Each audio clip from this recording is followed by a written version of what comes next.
Alright, so assuming my camera holds out, we're going to talk about the scientific method. The first thing that you start with whenever you're doing the scientific method is an observation. Okay? So as I mentioned in an earlier video, my observation was when you add something to water, the water level rises. Okay? So we're going to test to see if there is a relationship between the volume of the object and the water level rising. If there's a pattern or a relationship between the two. So I've done some research, and in my research I've discovered that two objects cannot occupy the same space at the same time. Now, water is matter.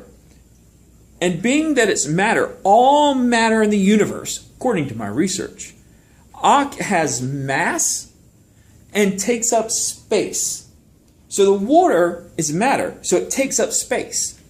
And these blocks are mass, they have mass, and they take up space. So all of these blocks and all the water take up space. So my hypothesis is if an object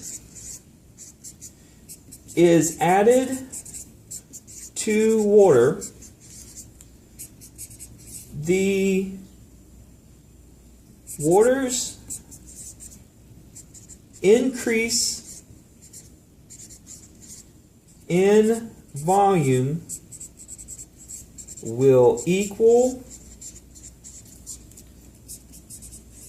the volume of the object. So to test this, I've got a few things. I've got a pan here for putting, in case the water overflows, or for pouring out so I can get the block back out, that sort of thing. This is a graduated cylinder. If you don't know, graduated cylinders are cylinders that have markings on them. Hopefully you can see those on the video. The markings go up in increments. This is 350, this is 400, and there are 10 markings in between. So that means each marking is 10 milliliters. And this goes all the way up to 500 milliliters.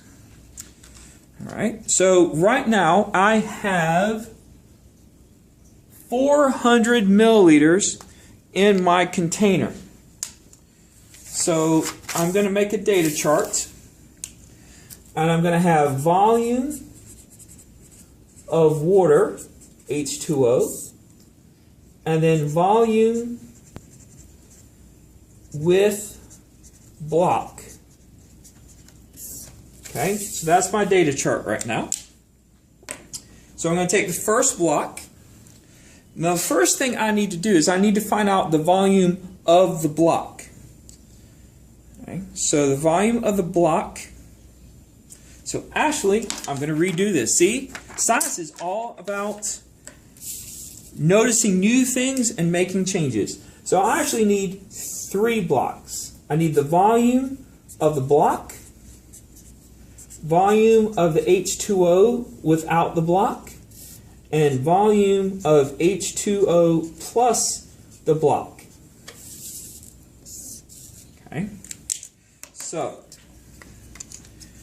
we measure the length, width, and height. So this is 11.3 centimeters by 1.9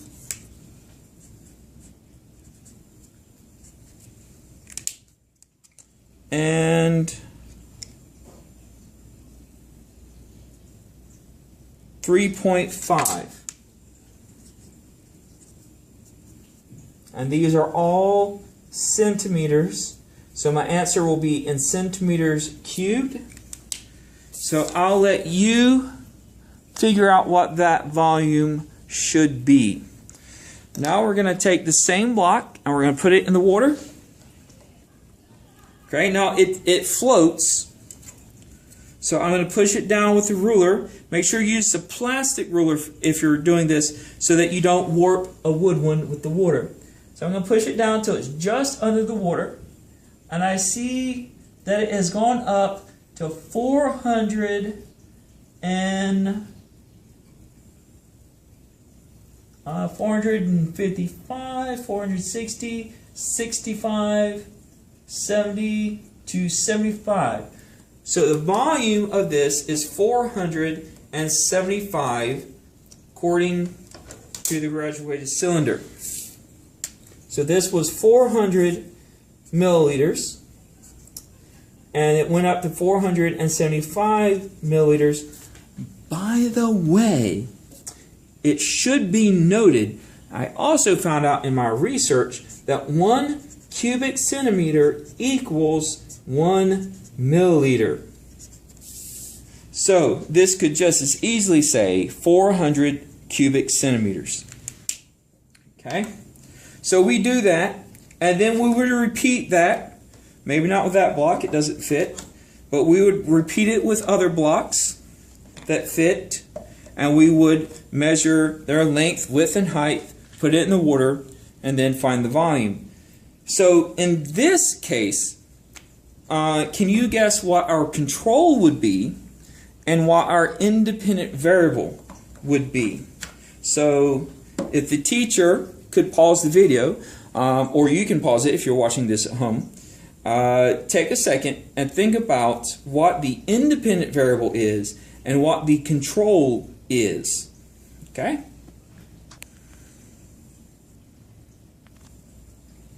Alright, so now you've had some think time. And so now let's talk about this. The independent variable in a scientific experiment is what you, the scientist, changes. And you are deciding which block to use and therefore the volume of the block. So that is the independent variable. The dependent variable is what happens as a result of you changing the independent variable. So in this case, the dependent variable is the change in water volume after you put the block in. Okay? Now we mentioned a control, and hopefully you were thinking about that as well. If not, you can pause and take another moment. Alright, so once again, you've had some think time. And in your think time, you should have reflected upon what you've learned about the scientific method. And we would know that the control is, in this case, the volume of the block measured with the ruler and calculated to be what it is. So, because that's not going to change. Putting this in the water doesn't change this volume. We're changing the volume of the water, not the volume of the block. So by calculating that, we see that's the control. Okay? That's what we compare our results to. When we saw that this block went up, made the water go up to 475, then we take the original volume of the water, which was 400, and we subtract that from the new measurement of 475 milliliters. So this is the water plus the block. This is just the water. And when we do that, we find out that the block has a volume of 75 milliliters. That's the block. Or 75 cubic centimeters. Again, just the block. These are equivalent measurements. All right. Now, hopefully you figured out the volume of the block that we measured and calculated. So let's compare so we can analyze our results. Alright, so you should have done some math and you should have found out that according to the ruler and the equation, length times width times height equals volume, that the volume of the block calculated was equal to 75.145 cubic centimeters or milliliters. They're equivalent measurements. And we said that the observed from the water of the block was 75 milliliters or cubic centimeters. Again, they are equivalent measurements. So we have some error.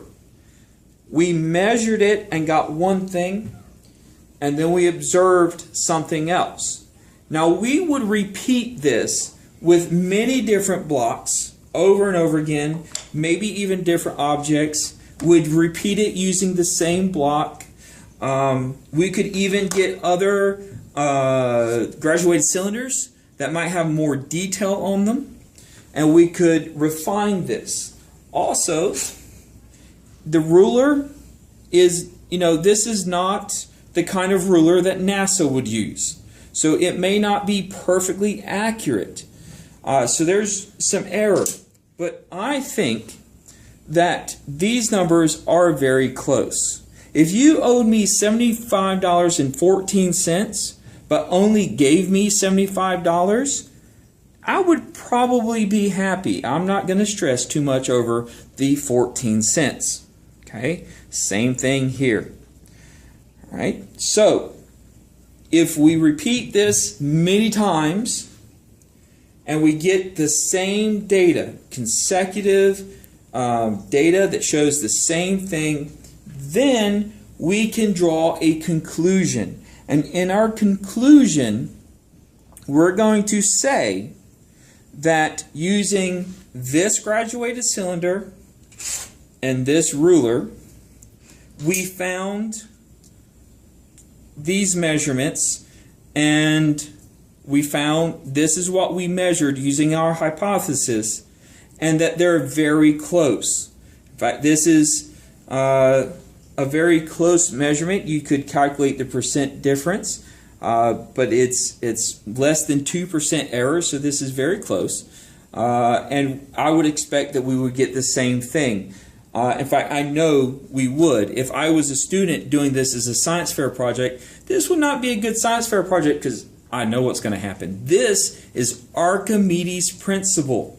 Archimedes said that the volume of displaced water is equal to the volume of the object that displaced it. If you got into a really big graduated cylinder and you stepped in and submerged yourself temporarily, the amount of increase in the water level, that would be your volume. Okay?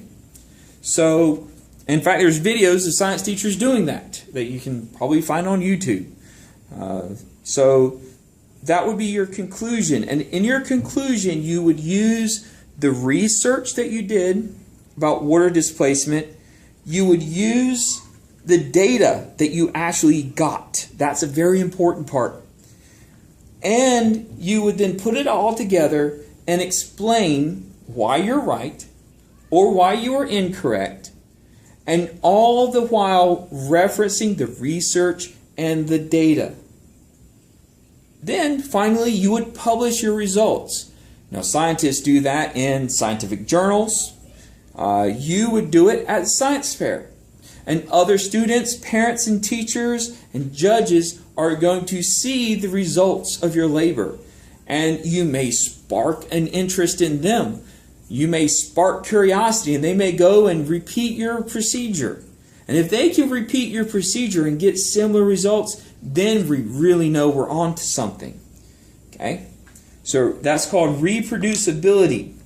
And in the world of science, it's very important that your conclusion be reproducible. All right, so that's about it for now. I will see you next time on Mr. Furlow's Science Fair Chat.